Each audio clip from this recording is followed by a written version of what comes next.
Resepi ni mudah je, letak 2 pot nasi dalam periuk nasi tu. Alright bang, saya dah standby nasi dah bang.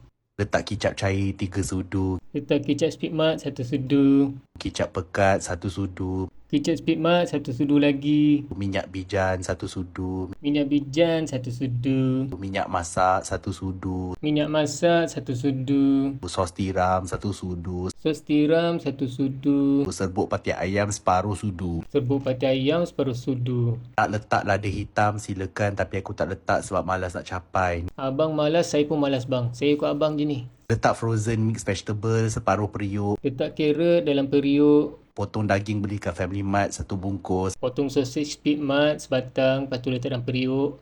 dan 3 keping daging ketam tiruan yang bersaiz obis ini. Dan ketam tiruan Speedmart saiz biasa-biasa je. Campak semua dalam periuk nasi tadi. Alamak bang, saya dah terletak dulu. Abang lambat. Tak apa bang, saya letak ayam KFC semalam.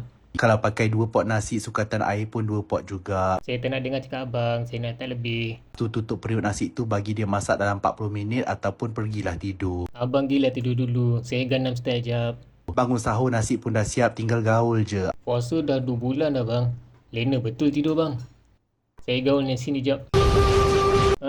Siap nasi goreng malas dari Hazman Huzir. Kita tengok macam mana rasa nasi goreng malas ni. Sedap ke tak sedap? Macam biasa, nasi one pot ni dia tak rasa nasi goreng. Tapi rasa okey lah. Ada rasa-rasa macam nasi ayam claypot tu. Okay, itu je guys. Jumpa lagi.